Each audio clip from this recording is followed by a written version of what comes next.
ঘরে কি গরম, এখানটায় খুব ঠান্ডা। এই শোন, এরকম হাঁটতে হাঁটতে হয়ে কোথায় যাচ্ছিস?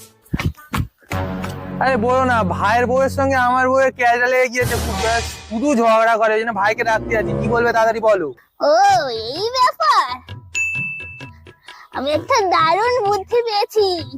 দুই বউয়ের মধ্যে একদম ঝগড়া হবে না। আমার বুদ্ধিটা শুনবি? কি বুদ্ধি বলো? সারাক্ষণ ঝগড়া করছে মানে ওরা অনেক সময় পায়। এমন একটা জিনিস করতে হবে ওরা যাতে একদম না সময় পায়। মানে শোন বলছি, আমার মাথায় তো উকুন ভর্তি। আমি তোকে কয়েকটা উকুন দিচ্ছি, গিয়ে দুই বউয়ের মাথায় ছেড়ে দে। যখন উকুন ভর্তি হয়ে যাবে, এ ওর মাথা আঁচড়ে দেবে, ওর মাথা শ্যাম্পু করে দেবে, ওর উকুন তুলে দেবে। দেখবি আর ঝগড়া করছে না, দুজনের মধ্যে একদম মিল হয়ে গেছে। ভালো বুদ্ধি দিলে তো। আচ্ছা দাঁড়াও, তুমি এখানেই বসো বুঝলে, আমি একটা কৌটো নিয়ে আসি বাড়ি থেকে।